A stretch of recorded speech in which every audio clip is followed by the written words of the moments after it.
back with our public investment plans. This is the Southeast Enrichment Collaborative that we're going to hear about in a second. I want to take a quick minute to recognize some of the council members who have joined us. We have Council Member Bill Pridemore, we have Council Member Russ Pulley, Council Member Dave Rosenberg, and Council Member Taneka Vercher. Anybody else I'm missing? All right. They're outside. All right. Please, over to you. Great. Imagine it's a spring day in 2018 at the Southeast Branch Library and the new Southeast Enrichment Collaborative. Edgar and Maria Martinez bring their multi-generational family to the Southeast Commons. Maria and her youngest daughter, Christina, rush to the story time in the library's children's area. Her husband, Jose, teenage son, Ricardo, niece, Adriana, and grandmother, Angelina, head downstairs to the Southeast Enrichment Collaborative. Jose attends a computer skills class, Ricardo takes part in ELL tutoring, and Angelina joins her friends in an activity with 50 Forward. Adriana begins a practice session to obtain her GED. I'm Ken Oliver, and I'm the director of the Nashville Public Library. It's my pleasure to present the Southeast Enrichment Collaborative proposal today, with support from our partner organizations joining me. They include Conexión Americas, represented by Renata Soto, 50 Forward by Janet Jernigan, Oasis College Connection, Tom Ward, hiding over here in the corner, and Nashville Adult Literacy Council by Meg Nugent. And joining me today, I also have Megan Godby, who is our Adult Literacy Coordinator, and we have a cast of thousands in the back representing a number of our different organizations. This is a plan to change lives and change community through access to education and creation of a literacy center. Together with these partners, we seek to expand access to education and other empowerment opportunities in southeastern Davidson County. This is a highly diverse and very dynamic area, and is growing quickly. Nearly 17,000 people on average visit the Southeast Branch Library each month. They come from many races, nations, income levels, and education backgrounds. They come to read, take free ESL classes, bring their children to bilingual story times, and much more. There's a lot of opportunity in Southeast Nashville. There's also a compelling need to expand access to education services there. Patrons in this area flock to our free classes. They fill out our current spaces at the Southeast Library to the brim. The Nashville Public Library has a proven record in partnering with community groups and other metro agencies to provide free, expert programs in education. Our expertise as educators and our ability to bring other education nonprofits together makes this proposal stand out. We're proposing a $3 million build-out of the lower-level basement at the Southeast Branch Library.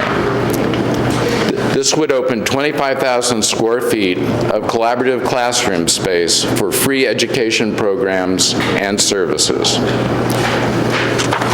By maximizing this space, we can help our partners reduce their overhead costs so they can put dollars into serving more people. In fact, we expect this project will allow us to reach an additional 1,500 to 2,000 learners the first year. Let's take Conexión Americas as our first example. The demand for Conexión programs has outpaced their current space at Casa Azafrán. Conexión is looking for space to offer tutoring and other workshops in Southeast Nashville. Meanwhile, 50 Forward provides enrichment and education opportunities to older adults.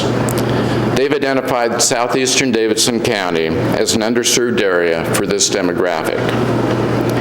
The Nashville Adult Literacy Council already uses library space upstairs at Southeast, and their class sizes are at capacity. They want to move their Southeast operations to the proposed site. They are currently using 11 locations to provide classes in this area of town. The collaborative will allow the council to recruit more volunteers, serve more students, and reduce operating expenses. And finally, Oasis College Connection currently provides ACT prep at our Southeast Library teen room. They need additional space to expand their college prep program. For our part, the library will coordinate, maintain, and staff a joint-use computer classroom in this space. We're requesting funding to hire a computer technician and a library associate to offer digital literacy classes. As you are aware, NPL is playing a lead role in citywide efforts to help raise Nashville's collective online IQ. We're eager to increase digital literacy in this part of Nashville. The panel is considering some very compelling proposals. I believe that our proposal stands out because it will bring immediate, direct impact to our community through education attainment. And because local attainment shows a clear return on investment.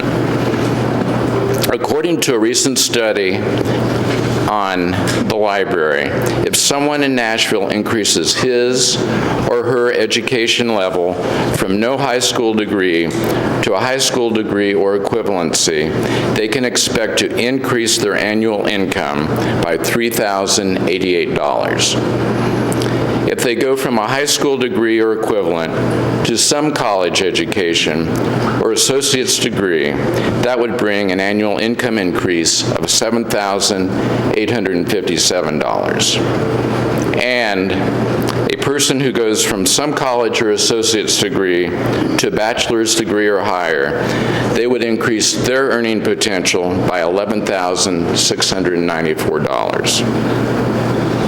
The Nashville Public Library and its partners are very excited about this opportunity. In fact, we've actually been envisioning it since 2013. Like Mayor Berry, we believe education access can and will change lives and communities. Thank you. Thank you.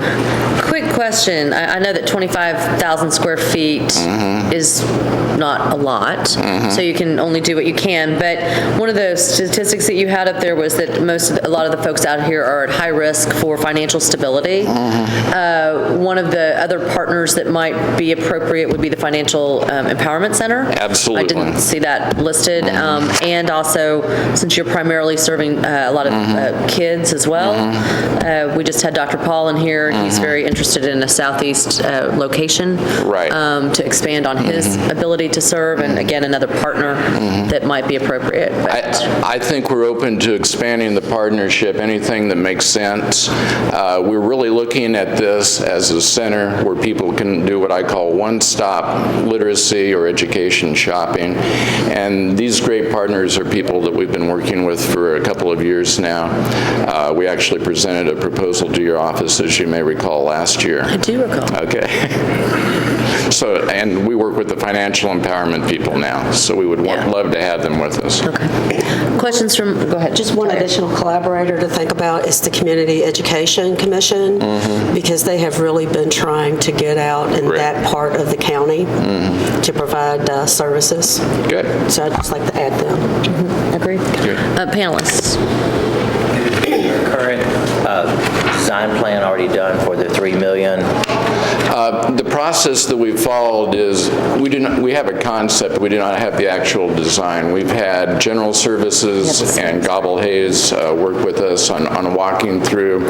The concept is for a campus type of design where there'd be a number of dedicated offices for the different agencies, but a key piece is collaborative classrooms and a collaborative computer classroom so that we're sharing space, and we see that as a very key piece of this. We want to make it as flexible as possible. We're standing in a great space, as we know today, and I think we'd be envisioning something that would be similar to this. I will add that we would be building... Microphone. We will be building upon the experience of Oasis Center running a nonprofit collaborative, the Youth Opportunity Center, and Conexión Americas running Casa Azafrán. It follows the same model. In this case, the library will be our lead agency. And we have the space, the 3 million is just for the build-out. Just for the build-out. Underneath, it's literally Underneath the library, the space right here. Yeah, for those that are not familiar with that, the library and the community center are in what had previously been the Penny store, and underneath that, the space is totally vacant. And so it would not be like you were pouring concrete and having to start from scratch. Actually, a lot of the infrastructure is already there. Is that a basement structure? Yes. That actually walks out into the mall, what used to be the old mall. Okay, thank you. I had a comment about space. As you may know, we've been in a partnership with Bellevue YMCA. We're in our 10th year, and a lot of the design of the space, primarily that would be 50 forward during the daytime hours, is pretty much modeled after what's been very effective and successful with us in our shared space with the YMCA. I have a question about ongoing operating costs Yes. after the build-out. Is that a $194,000 request in FY '18? Is that what I'm seeing? I'd have to go back and look at it. I believe it's primarily for the new staffing. For the library, but it's that modest. I just want to make sure that I'm ready. Right. I think a key piece of this, too, is that as partners, as we get into this, we would need to develop an MOU and create a financial model that would work for all parties. And that's something we've talked around the edge of, but we've not gotten into great detail, preliminary discussions with the finance department in previous years. But I think that piece of it is yet to be developed. I'm assuming maybe the partners would like to speak to that. Well, but let me ask, but the expectation, though, is that Metro is not assuming more FTEs, that this is a partnership with not-for-profits who are going to go out and provide the funding to staff and create this space. That's correct. Yes, each of us will be responsible for bringing that resource to the To table. the library people. Clarifying question, I wanted to make sure I understand as well. The ongoing operations, will you be charging fees to the folks to keep up the operations, or is that an additional future cost not projected here, is maintaining the space once it's built? I'm thinking of electrical, heating. Right, and I think that would need to be defined in an MOU. And What does that mean for a guy like me who's not in the know on Metro? Okay, we need a memorandum of understanding with these different agencies to understand what it might look like for them to have the ongoing costs associated with upkeep of the building. But there'd be some fee to them to use the space. Either that, or if Metro decided not to do that, but we would need to make that decision. Wouldn't you want to know that before you build it out? Wouldn't you want to know that before you build it out? Yes. Okay. Yeah. I think Mayor Berry, as you know, and several other people, we've had several partnerships with 50 Forward and Metro over the years, and particularly in the area of facilities where the Bordeaux Center came to us from the former Bordeaux Library. The Donaldson Station was the former Donaldson Elementary School, and then the mayor allowed us to sell the Knowles Center on Broadway and retain those funds for the center at the fairgrounds. However, 50 Forward has never had any operating support from Metro, and I do want to point out that's different than most communities in the United States. We, as an organization, for the 5 senior centers that we operate, spend $1,592,000 this year to provide those senior centers, where in Knox County, all 5 senior centers are funded by the local government. So we will need to really be aggressive and talk about partnerships and where would the approximately $200,000 in operating costs come from for 50 Forwards. And that 200,000 that you're talking about in operating costs, is that For related to this project? particular, Okay. yes. So that's your estimate, that it would cost you all That is. $200,000 to operate this? That is very consistent with what it cost us to operate the facility, the Turner Center at the Y. Thank you. For time. Thank you. Thank you all. Thank you. We appreciate you all being here. Thank you so much.